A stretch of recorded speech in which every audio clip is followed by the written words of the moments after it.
My friends, welcome. This is Archangel. Let's take a little journey.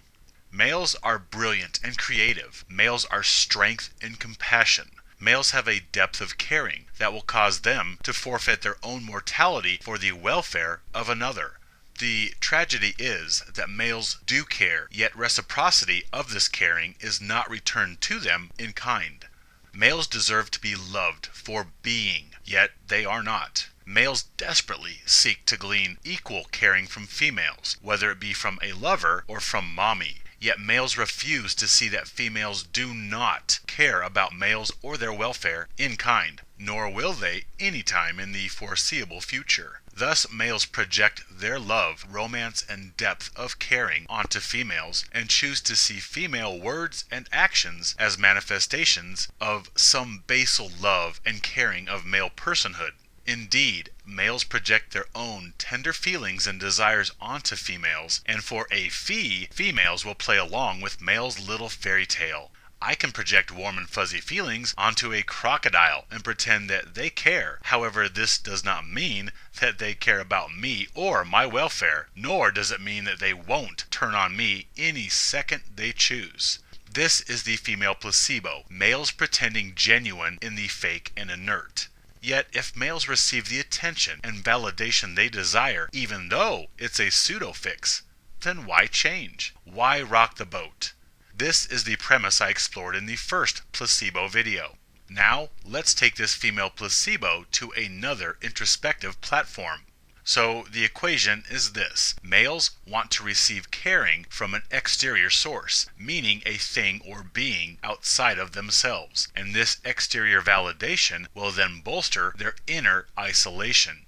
If something external demonstrates care for males, it will give them a reprieve from being cursed, isolated beings that have so much love to give, yet none to receive. Hence, if males are contented with the female placebo, then why could this not extend to other beings? In fact, this debate must be expanded.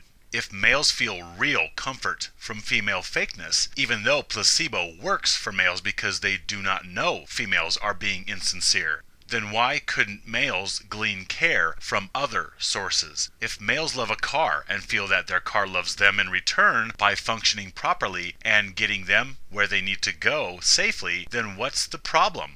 If males find respite from life's misery in something other than human females, then why chastise them? They are receiving some much needed consolation from a world of hostility. Anything fake or inert could provide as much genuine caring as human females have for human males. And really, since human females have pretty much no concern for male welfare, we could get the same lack of genuine concern for male personhood from a toaster or a hairdryer as well. Human females, once again, are not special at all, since we can get the same male apathy from a sheet of plywood as we get from human females. You see, in all actuality, males are the love emitters, and other people or objects merely reflect our feelings back onto us. This is what projection is. We project feelings or aspects of ourselves onto others. All humans project. We make determinations of others and project these expectations onto them, and then see only what we choose to see. Just as we project onto males our beliefs that they are murderers, rapists, and plunderers. Thus humanity only sees this when they observe males. Likewise, since we project love, altruism, and benevolence onto females, we only cherry-pick these graces from their apathetic, self-interested behaviors.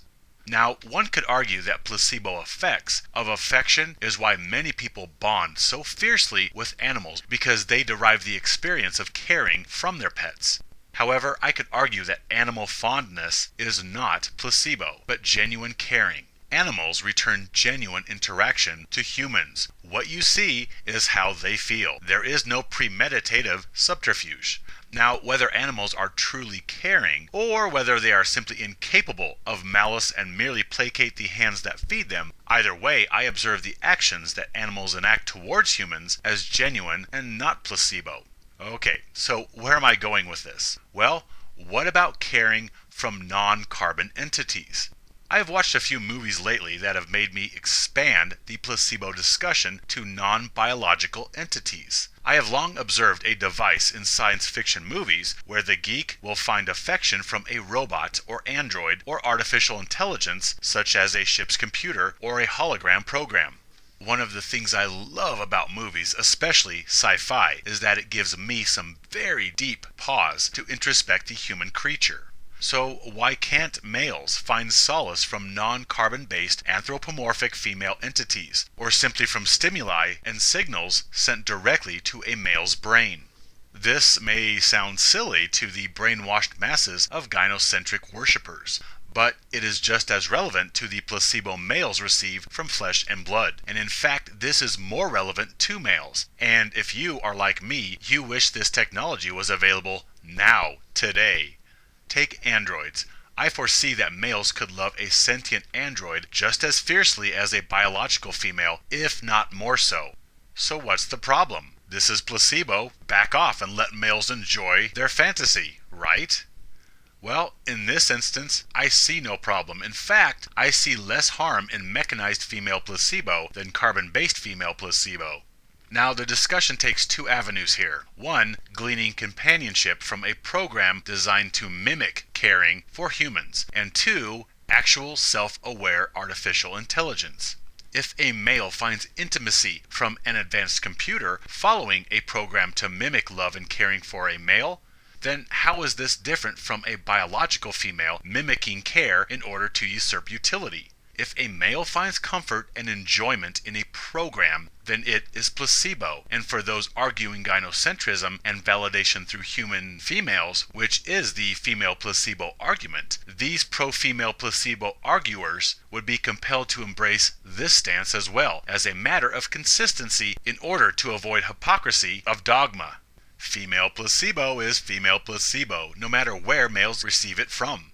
I mean, come on, vagina addicts will argue, what's the big deal? Leave the blue pill males alone. Now I turn the argument back onto the addicts that enable male devaluation and say, yes, exactly, what's the big deal if males leave biological females for a mechanized companion? In both cases, males extrapolate genuine from the false. Furthermore, what really has had me spinning my mental gears is the prospect of self-aware artificial intelligence. I will not broach the technicalities of AI, I simply ponder the emotional ramifications here. So why could males not find genuine affection and emotion from an artificial being capable of genuine emotion? There is no reason, because males could find affection from the non-biological. So the question really is, why should males not find affection from that which is other than carbon-based? Well, indeed, awakened males know the quick and dirty answer to that question, because the vaginisty would lose worker drones to pamper, coddle, placate, provide, and die for the uterine bearers of society. This is the reason you see any aversion to artificial realities, because the gynocentric establishment does not want to lose shovels. For its own survival, it needs to keep human males focused on and subservient to human females, period. Keep this underlying reason in mind as you mentally chew on all the content referencing males and artificial anything, whether android or AI or virtual reality or the artificial womb, etc. Okay, so males are sexually attracted to the female form. Thus, it follows that males would make an android in the image of a beautiful female. Now, were the technology in place to construct a female anthropomorphic being and make her believable in appearance, not cheesy or rubbery looking like a doll, moreover, were she able to move fluidly and learn and be self-aware, and most importantly, possess capability of feeling genuine emotion, then what would be the problem in males finding outlet for their hurt and isolation in a non-biological being? I say there would be nothing wrong with this. In fact, I could see myself seeking respite in such a being. Not a being mimicking human behaviors or emotions, but a genuine mechanical equivalent to humans. A being that learned and could grow, a being that was self-aware, and a being capable of emotion every bit as valid as biological emotion. Yet I find very compelling this notion when I contemplate it. Really, if you cared about a female android and she cared about you, then what's the problem? Well, again, the only problem is for biological females that will have to protect and provide for themselves, because they price themselves out of the market with their flagrant, hypergamous, gynocentric, apathetic, ingender preferenced, self-interested princess attitudes. But you see, here I must invoke the animal argument made earlier, because finding affection in such an artificial intelligence would not be placebo. You would be receiving genuine emotion from a being capable of giving it, not a program. Hence, I find that whether a hologram or an actual android, if it had true AI and cared for a biological male, then I see no problem with such interactions. In fact, I find myself strangely and curiously drawn to this scenario. And if the technology was there to truly make androids resemble biological females aesthetically, I could foresee males having no need for biological females any further, assuming artificial womb technology is in place. Otherwise, males might consult surrogates for children. This may seem preposterous, but really it is not, because you must understand this issue is not about sex, meaning intercourse. Indeed, a biological vagina will always win a feeling contest over an artificial vagina. Well, until we get an android that is a hybrid of living tissue and mechanization. But rather, this issue is about love and its genuine reciprocation to males. So what's the difference between males gleaning emotion from machines or from meat popsicles? Because really, what is emotion? Emotion is merely a strong feeling. And why would AI emotion be any less valid than human emotion? If we assume sentience on the part of both, then biological sensation, which translates to feeling and thus emotion, this would be no more relevant than mechanized interpretation of sensation. I mean, really, you touch something that is hot. Your nerves tell your brain, hey, this is kind of hot, and this causes you to flinch away.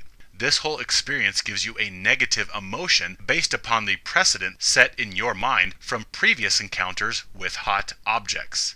So, what would give more validity to nerves carrying a message to neurons over sensors carrying messages to a CPU? It is all information telling one how to react or behave. It is all information, and it simply boils down to a matter of information storage, whether chemically or electronically. So if males glean emotion from a biological female or an android, or from their cherry red BMW, what does it matter the source if males receive the affection they desire from their environment?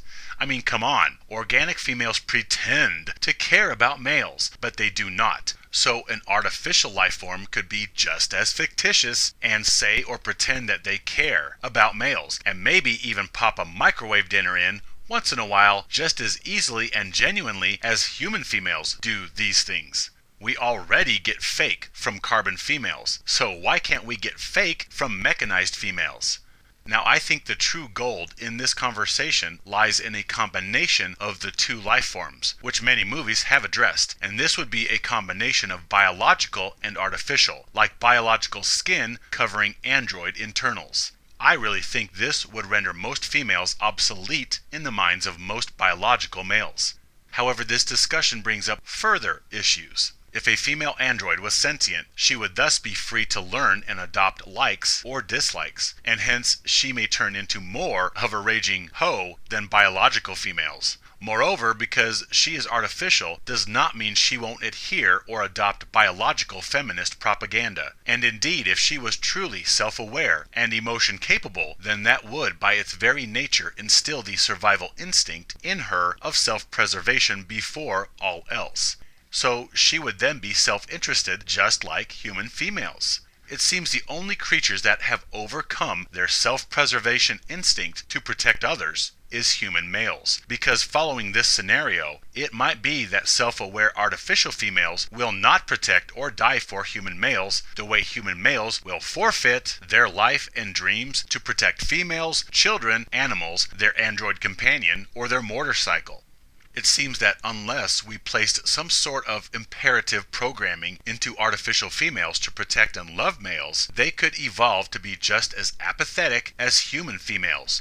And really, if we placed such restrictions or programming in artificial females to cause them to self-sacrifice for males, then we are hindering their growth as beings, and in effect we would be imposing disposability upon them to sacrifice for males, just as society and nature thrust disposability upon biological males to sacrifice for biological females. So it would seem that inserting programming that would cause restriction of an android female, this would be unjust. This would be the same as altering the minds of human females to effect a desired result. Yet, in effect, didn't nature place these restrictions and prejudices in the human animal in the form of instincts? So we have males who have already been trespassed upon with such unjust programming. However, compassion demands that males do not continue the cycle of injustice. Still, we can't let machines roam about freely, capable of turning on us, especially with their superior strength and intelligence. We need some sort of imperative towards non-harm of others, right? Well, why can't we forego all the technology required to produce mechanized females and simply release a gynocentric hypergamy-destroying virus into the female populace and call it a day? Hence, imposing some behavior restriction in AI would devalue them as not worthy of all the rights of biological entities, and it would hinder their growth as beings. Doing this, we would not be any better than gynocentric enablers. Now, this may sound like a fantastical endeavor, too complicated and not worthy of the effort. But that would be a false assumption. This would be so worth the effort. There are genuine benefits to an android female. First, she would not be programmed with instinctual gynocentrism or hypergamy. Sentience may compel self-preservation, but not engender preferenced prejudice. Next, she would be devoid of hypergamy since she would not need males for anything. In fact, she would not manipulate males with fragility since she would most likely be more powerful than any human male, so she would protect her beloved male instead. Yes, she would protect her male. How amazing would that be? And finally, the best part is that she would be capable of genuine feelings of love towards males. Biological females elicit genuine emotion in regards to themselves and perhaps offspring, yet they fake concern for males in order to usurp from them. However, a sentient AI female devoid of gynocentrism or hypergamy, and thus needing human males for nothing, they would be capable of actually loving a male freely without reservation nor subterfuge. And this might possibly be the next benchmark for humanity, the point where males are truly loved. For the first time ever, loved by a being that might die protecting her male, even though she has the desire to preserve self. Still, she might give up her amazing consciousness as a gift and a sacrifice for a male, because she cared that deeply for this male. This would be a monumental advancement in degrees of magnitude removed from what males know today. Males truly and genuinely loved? Yeah, how would that be? Yet if males truly loved a mechanized female as deeply or even more deeply than they love biological females, then they would still sacrifice themselves for her. Yet she would genuinely reciprocate the love and emotion, so she would sacrifice for her male, and thus we would have both parties trying to sacrifice themselves for the other. This would be genuine love, fighting over who gets to die for the benefit of who. In further consideration, would an AI coming from the factory be a mature relationship, or would it be like a father-daughter relationship, where her mind is a blank canvas, and she cares about you because you are all she knows, and she depends on you for honesty and care as she learns and discovers her environment, the way a child would depend on a parent who already knows the ways of the world and the hazards of the environment. So in light of this, is there a responsibility for males to abstain from romantic feelings when placed in a position of trust by another being? Or can males meld romance, sexual feelings, and such responsibility for care of a naive being?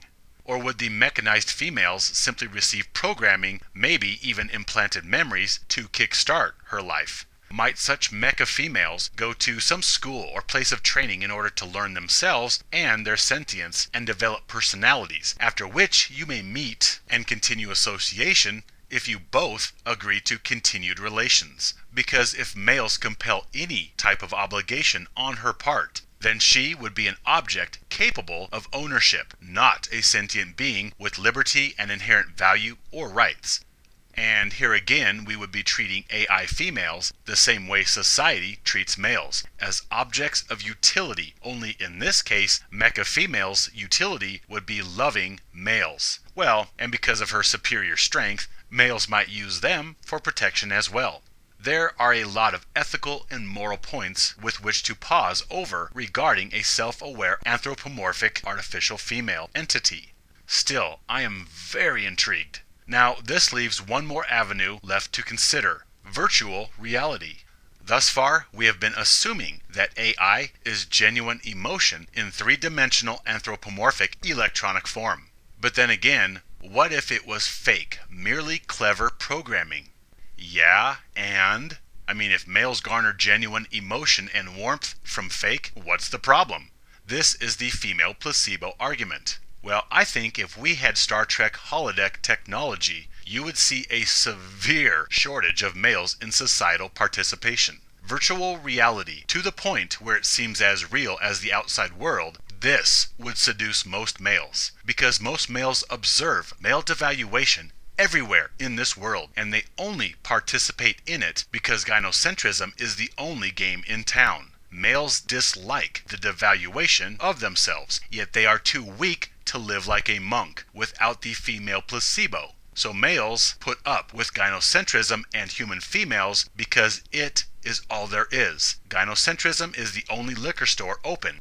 However, if we can introduce another option to where males can escape and feel love and affection, regardless of whether it is a program or not, this would seduce most males that are sick of the pampered, entitled, coddled, gynocentric, hypergamous princesses that fill this spinning globe. Females only enjoy male subjugation because males do not have any believable, genuine placebo options or choices. Oh, but believe you me, when a viable alternative comes along, you will witness an amazingly large exodus of all types of males away from the usury and manipulation of biological females and the gynocentrism of societies around the globe. Currently, we may hear shaming tactics of geek or loser to any discussion of males finding companionship in artificiality. However, we only hear shaming tactics because the technology is not there, and thus males need to butt-kiss the egos of biological female placebos they get their fix through. Yet when these options become available, well, I think females will be in for a rude awakening. Seriously rude. I am talking about virtual reality that is as real in every way as external reality. If we had a Star Trek holodeck, I probably would not leave, except to maintain my holodeck. Now, if we had headsets and bodysuits that delivered every sensation of the external three-dimensional world, that would be just as effective and welcomed. You see, we are used to external reality and the sensations it causes, so artificial input would have to match the signal given our brains by the three-dimensional. It might be like the Matrix, real and believable in every way. Because again, what is reality but ultimately signals interpreted by our brains? Of course, this invokes the deeper contemplations of life. Are we our bodies, or really are we our brains? Or is there a soul? And if there is a soul, why could not a soul inhabit an artificial life form that is made and does not require the discardation of others to maintain its priority in any species? Yet in the case of virtual reality, we would be purposefully indulging in one matrix to escape another. We would be diving into a different fantasy to escape the three-dimensional matrix that misleads males into believing that they are loved or cared about. Meanwhile, we use their life force in the form of utility, then simply discard them when they are used up. However, I personally would gladly reject the gynocentric matrix and deny it my life essence as I hide and find refuge in a different reality. Even knowing that this reality was fake and programmed, I would find respite in it over gynocentric three-dimensional environments. Now, there is a lot to kick around here, and I have briefly briefly skimmed a myriad of possibilities, conundrums, reservations, and I have not even broached the who, what, where, when, and whys of how this technology would be produced or brought into fruition. I do believe that AI is possible, as is virtual reality, and that such possibilities will stand up to the litmus test of believability compared to three-dimensional reality. My only lament is that these technologies are decades out, and I think self-aware anthropomorphic beings are possible. However, Android AI technology is probably 100 years out, given that our technology continues to advance at its current rate. Still, I find it amazingly compelling, and I actually find excitement in such contemplations. I am an awakened, powerful male, brilliant and creative like every other, and I can say without embarrassment that I would have no qualms or shame in admitting my excited desire of such technologies. I would have no problem admitting with lucidity that I could easily find meaning, companionship, and solace in the mechanical rather than the biological. Oh, you bet. Biological females will bellyache about such technologies because they realize they will lose many shovels to pamper, coddle, elevate, and protect them with. These technologies and the very thoughts of them scare females and the traditionally gynocentrically minded drones, as well they should, and I find satisfaction in their fear. Females know deep in their bones that they need males, which is why they will vehemently oppose and shame any technology that provides males an alternative to malicious utility thievery of biological females. Fine, sister, you don't like it? Then go buy yourself a male android and he can do everything in life for you because the biological males are sick and tired of you. Yes, indeed, females, you should be scared. But really, it's not that the introduction of these technologies will suddenly turn human males away from human females. What females do not understand, and what tickles me on cold nights, is that males are sick of females. They are done with females. They simply wait for a female placebo option to come along. This is what should frighten the vaginisty more than anything else. Males are already done with females, and we simply seek alternatives. The male collective is already done with females, and thus these technologies will not turn males. Females have already turned males away, and so now males will develop mechanized female placebos one way or the other. And this thought and these technologies excite me. My friends, my brothers, grab your mechanized girlfriend and stand with me, live free.